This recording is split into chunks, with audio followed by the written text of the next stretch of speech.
I ended this story with the line from the mayor who said that there's a new type of parent, not a helicopter parent, but a lawnmower parent who will mow you down. And I thought this was sort of typical for our times, where parents get over-involved in their kids' lives and kind of snap in this case.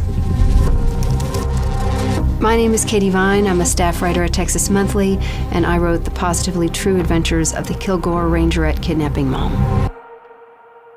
I write quite a bit about subcultures.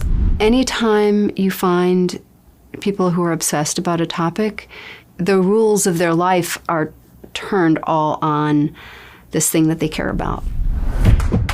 The Kilgore Rangerettes are basically the inventors of precision dance. When I first went out to do a story on the Rangerettes back in 2004, I found out that they basically stand out in 100-degree heat and will do, 700 high kicks. And when they are done kicking, they stand perfectly straight, smiling, in position, ready to go for the next move. I think it's easy sometimes to make fun of performance like this. Some people may think it's not the same as a football team or a basketball team. They're wrong. When you see what it takes to really get it right, it is incredibly impressive. But if things don't work out quite the way that you expected them to, the people around you can kind of lose it. Her junior year, Kylie Moats got cut from the dance team in the Kilgore High School, which would be the High Steppers. The High Steppers live in a world steeped in Rangerettes. Dance team is the air they breathe. So Kylie getting cut was a big, big deal. The mother, Nancy Moats, fought it hard, fought it all the way through the school board. As a result of the fight with the school board, Kylie was able to get back onto the High Steppers, and all the girls who didn't make the team were reinstated. It caused a lot of just awkwardness, as you might imagine, among the team members. Nancy took that as bullying. This feeling of injustice really brews with Nancy Moats, the mom. So in December of 2016, Nancy Moats starts to kind of lose it.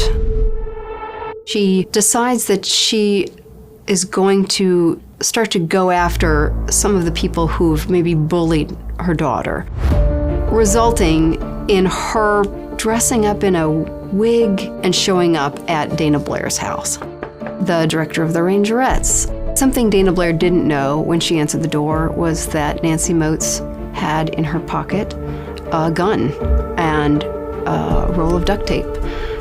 Nancy Moats took Dana Blair and her daughter Alexa Blair hostage. While Dana escapes and runs to a neighbor's house, Nancy Moats takes Alexa and drives her to a storage unit where she chokes her into unconsciousness. Alexa hears something in her neck break, kind of comes to and can hear Nancy Moats say, "Oh, are you still breathing?" Alexa wakes up in the storage unit, and this is always something that sort of blew my mind. She had been in such tough training for Rangerettes. I mean, imagine, right, 700 high kicks a day. She was able to jump up, climb 2 fences that were like, 10 feet tall, something like that, and run across the field to a neighbor's house and ask for help. That moment just sounds sort of superhuman to me. I think it's something that most people who don't go through the training could have pulled off. In the end, Nancy Moats pled guilty, served a couple years in prison, and then was released. But Alexa and Dana are still, I think, haunted by this. These were familiar themes, and some of them are old. Of course, parents have always been protective of their kids. But in this case, you see where it can lead and where it could have led. I think there's a very real danger that Nancy Moats could have killed Alexa. The day after Alexa was strangled, she insisted on performing in the Cotton Bowl halftime with the Rangerettes. And Dana, her mother, kept telling her, you really don't have to. What we just went through was awful. You don't have to do it. And Alexa was adamant. And this really speaks to the culture. She was like, no, I tried out. I worked hard. Nobody is taking this from me. I just want to perform. I just want to do this. We'll deal with the rest later. You can read this story online at texasmonthly.com.